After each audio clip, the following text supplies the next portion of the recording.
जय श्री श्याम भक्तों, नवरात्रे आने वाले हैं। नवरात्र के दिनों में हमें क्या क्या करना चाहिए, कैसे करना चाहिए, आज हम ये सारी बातें करेंगे। देवी पुराण के अनुसार माता रानी नवरात्रे में हम सभी के घर में आती हैं, लेकिन हम ऐसी क्या गलती करते हैं जिससे हमारे घर में कोई रुकावट हो जाती है।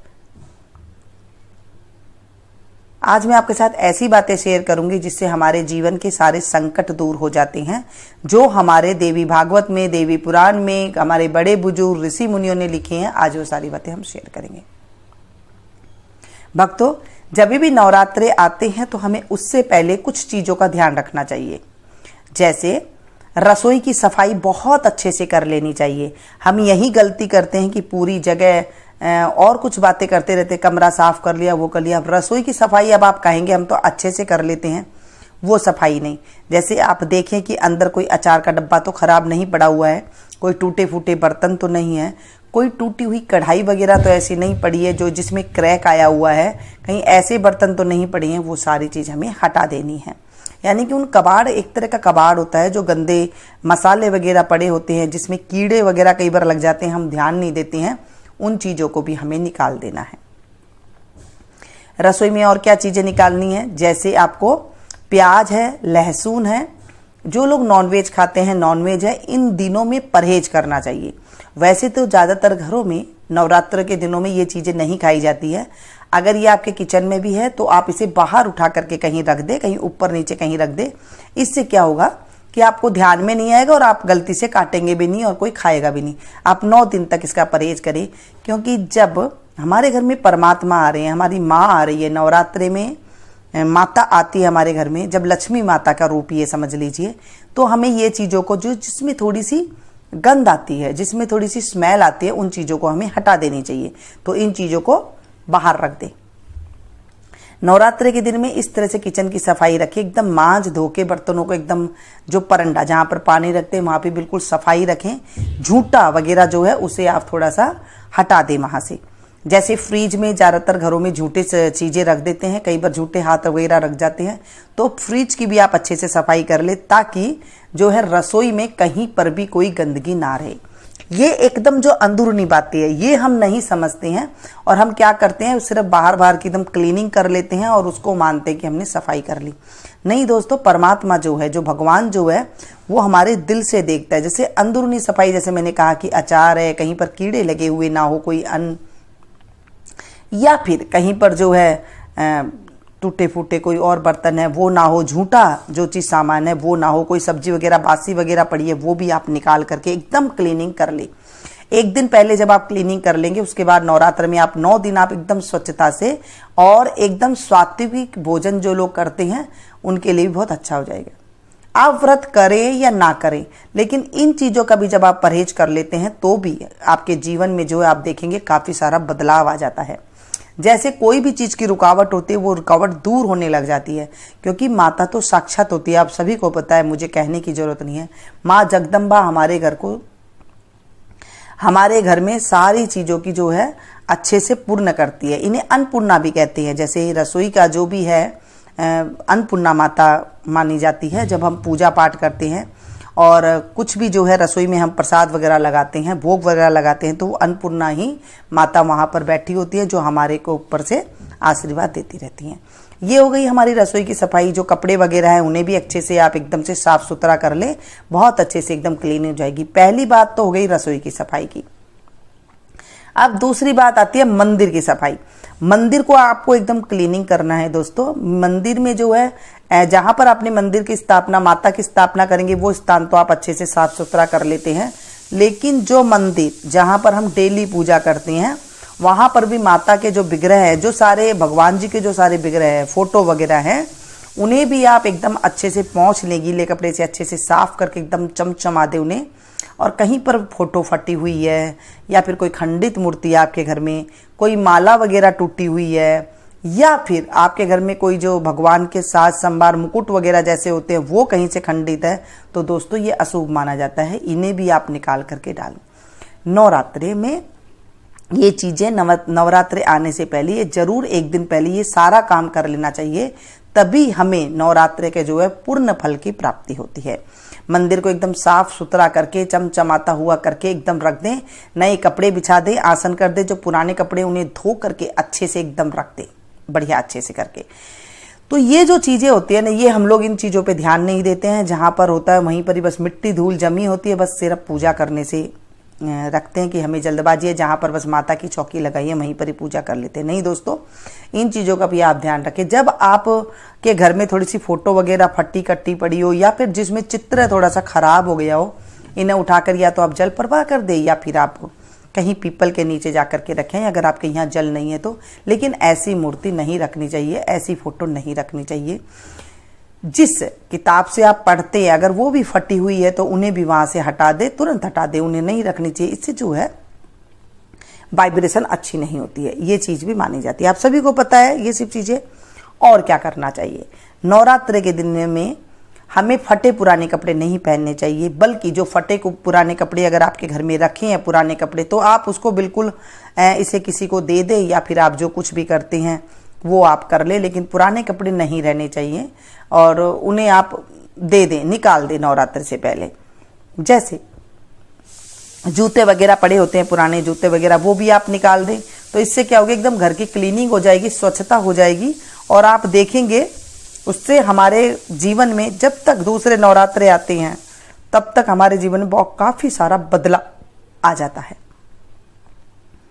अब बात आती है नए कपड़े पहन के ही हमें नवरात्रि में पूजा करनी चाहिए। फटे पुराने कपड़े पहन के नहीं पूजा करनी चाहिए। साफ सुथरे धुले हुए कपड़े पहन के आप रोज पूजा करें, डेली पूजा करें। ऐसे नहीं कि आपको एक दिन के कपड़े दूसरे दिन पहन लिए, या फिर कोई पहले पहना हुआ कपड़ा और फिर आप वही पहन ले, ऐसे ना करें। बिल्कुल स्वच्छ कपड़े पहन कर ही आप माता रानी की पूजा करें। आसन को भी आप एकदम क्लीनिंग करके रखें, सब चीजों को आप क्लीनिंग करके रख ले, और उसके बाद जो है आप पूजा पाठ करें। नवरात्रि के दिनों में ज्यादातर लोग इन चीजों के पीछे भागते रहते हैं कि हम न जाने क्या क्या ये कर ले, टोटका कर ले जिससे हमें ऐसे हो जाएगा। देखिए, टोटका तो हमारे जो माता रानी की जब हम सप्तशती पढ़ते हैं, या फिर देवी पुराण है, या फिर देवी भागवत है, जब हम सुनते हैं तो उसमें ऐसे लिखा होता है, हम जब माता के ऊपर कोई भी चीज मंदिर, घर में ही मंदिर में चढ़ा देते हैं, या फिर मंदिर जाकर के चढ़ा आते हैं, उससे पुण्य फल की प्राप्ति होती है। ज्यादा इस तरह हमें भटकना नहीं चाहिए कि हमें ये कर ले या वो कर ले, टोटका कर ले, ऐसे कर ले। इन दिनों में भक्ति भाव से अगर आप कुछ भी पाठ भी कर लेते हैं ना, वो हमें अच्छे से सुख शांति समृद्धि की ओर ले जाता है। अगर आप शॉर्टकट अपनाएंगे तो वो फिर इतना ज्यादा फायदेमंद नहीं रहता है कि आप चाहते हैं, आजकल जैसे देखने को मिलता है ना कि रात को ये रख दें और सुबह चमत्कार हो जाता है। ऐसे अगर आप करना चाहते हैं तो वो थोड़ी सी मुश्किलात भी हो जाती है, क्योंकि वो ज्यादा फलदायी नहीं होती है। तो आप इस तरह से थोड़ी सी बात का ध्यान रखें। और नवरात्रि में क्या करना चाहिए, माता का भोग कई लोग क्या करते हैं, अलग अलग तरीके से लगाते हैं। जैसे कईयों को 9 दिन तक 9 तरह के भोग लगाते हैं। कई घरों में एक ही तरह का प्रसाद बना करके रख लेते हैं और उस तरह का प्रसाद लगाते हैं। जैसे आपके घर में नियम होना, आप उसी तरीके से कीजिएगा। ऐसे नहीं कि देख सुन के इधर उधर करके आप कर ले, ऐसे कभी भी नहीं करना चाहिए, क्योंकि ये माता के दिन है। इन्हें ज्यादा जब हम छेड़छाड़ करते हैं तो आपकी जिंदगी भी छेड़छाड़ होनी शुरू हो जाती है। फिर आप समझ नहीं पाते हैं कि हमने ऐसी क्या गलती करी। माता के दिनों में ज्यादा, अगर आपके अखंड दीपक जलाते हैं तो आप अखंड दीपक ही जलाएं, अगर आपके यहाँ नहीं जलाते हैं तो आप ना जलाएं। ऐसे नियम होता है। जैसे कहीं देख लिया कि अखंड दीपक जलाना, चलो शुरू हो जाते हैं अखंड दीपक जलाना। ऐसे नहीं करना है। जैसे आपके घर में नियम है, जो आपके बड़े बुजुर्ग किया करते थे, वो आप करें। फिर एक बार अगर आप जब नियम ले लेंगे तो फिर आपको हमेशा ही वैसे करना पड़ेगा, क्योंकि आगे का नहीं पता होता। कई बार दिक्कतें आ जाती है घर के अंदर, छोटे बच्चे होते हैं, कई बार बड़े बुजुर्ग हो जाते हैं, कई बार शरीर अच्छा नहीं रह पाता है। तो जब आप लंबी लंबी पूजा का विधान ले लेते हैं तब आप लोगों को बहुत ज्यादा दिक्कत आती है। एक बात मैं और बताऊं, जिनके यहाँ व्रत करते हैं, कई लोगों के 9 के 9 दिन व्रत करते हैं मैया के। कई घरों में आगे या पीछे का व्रत करते हैं। जैसे पहला वाला नवरात्रा आएगा तब करते हैं, और जिस दिन लास्ट वाला होता है, यानी कि जिस दिन आपको कढ़ाई करनी होती है उससे पहले जो नवरात्रा आता है, उस दिन वो व्रत करते हैं। कईयों के यहाँ अष्टमी की कढ़ाई होती है तो वो सप्तमी को व्रत करते हैं, कईयों के यहाँ नौमी की कढ़ाई होती है तो वो अष्टमी को व्रत करते हैं। एकदम अच्छे से बाल वगैरह धो करके और फिर जो है व्रत किया जाता है। अगर आपके यहाँ भी ऐसे करते हैं तो आप ऐसे कर लें, नियम को खंडित ना करें। जैसे बार बार आप नियम को खंडित करती हैं आजकल देख के सुन के, क्योंकि एकल फैमिली हो गई है, उन्हें समझ तो आती नहीं है, वो देख लेती हैं, सोचते हैं कि हमें ये सही बता रहे हैं। सही आप खुद समझे कि कहाँ पर कैसे क्या हो रहा है। हर कोई आपसे कोई वो नहीं है कि आपके कोई वो जानते हैं कि आपके घर में क्या होता है। थोड़ी सी सोच समझ के आप थोड़ा ध्यान दीजिएगा कि आपको क्या करना है। इधर भी भाग रहे हैं, इधर भी भाग रहे हैं, ऐसे नहीं। भागना बंद करके एक जगह आप बैठे और मैया रानी की तरफ अगर आपको ध्यान रखना, आप ध्यान से सिर्फ मैया रानी के पाठ भी कर लेंगे ना, जो भी पाठ है, तो आप उसमें भी देखेंगे बहुत अच्छे से आपको फल की प्राप्ति होती है। अब पाठ में हम पाठ क्या करें, कई लोगों को जैसे संस्कृत नहीं आती है तो वो क्या करते हैं, उल्टा सीधा पढ़ना शुरू कर देते हैं। नहीं दोस्तों, जैसे हमारे बड़े बुजुर्ग या फिर हमारे ऋषि मुनि बताते हैं, हमारे गुरु बताते हैं कि कभी भी उल्टे शब्द नहीं पढ़ना चाहिए। जैसे संस्कृत के जगह अगर आप उल्टे शब्द पढ़ दिए तो उसमें जो है बहुत ज़्यादा दिक्कत आ जाती है, यानी कि उल्टा हो जाता है। जहां रक्षा वहां भक्षा, यानी कि ऐसे निकल जाता है कई बार मुंह से। तो ऐसे नहीं पढ़ना चाहिए संस्कृत। अगर आपको सही उच्चारण आता है तभी आप पढ़े, नहीं तो किसी पंडित जी वगैरह से करवा ले। नहीं तो आपको जैसे सिंपल पूजा आती है आप वैसे ही करें। क्योंकि जैसे देखिए, जब हमारा बच्चा हमारे सामने एकदम मासूम सा भर के खड़ा होता है तो हमें पता होता है हमारा बच्चा कौन सा तेज है और कौन सा थोड़ा सा सीधा है। तो हम सीधे बच्चे को ज्यादा प्यार करते हैं। आप सभी को पता है, हम जब छोटे थे हमारे मम्मी पापा भी हमें ऐसे ही करते थे ना।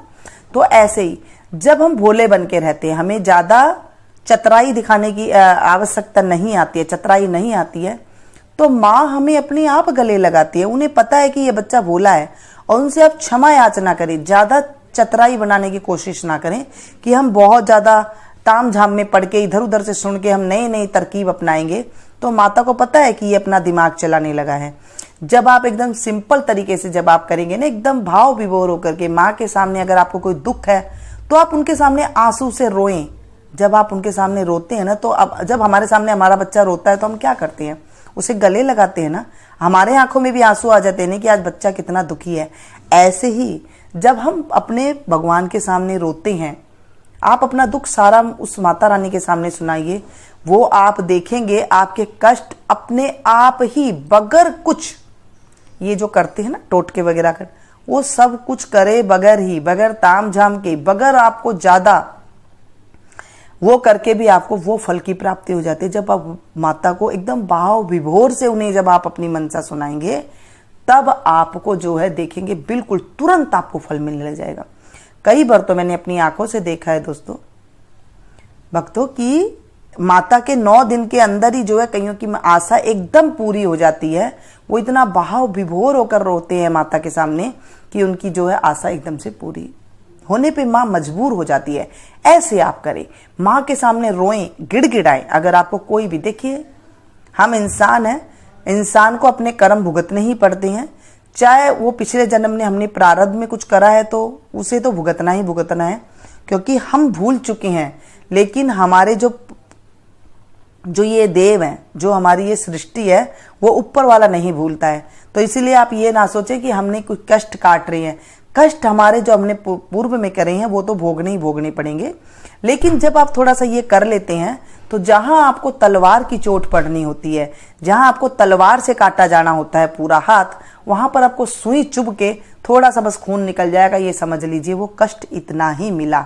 जब हम एकदम अपने माँ के निकट एकदम पहुंच जाते हैं, माँ एकदम स्वरूपा होती है ना, माँ एकदम दिल से कमजोर होती है, तो माँ को मनाने की आप कोशिश करें। ये नहीं कि आप ताम झाम ज्यादा करें। तो ये मेरी बात आप समझ गए होंगे, क्योंकि बहुत सिंपल सी बात में एकदम ज्यादा बात आ जाती है।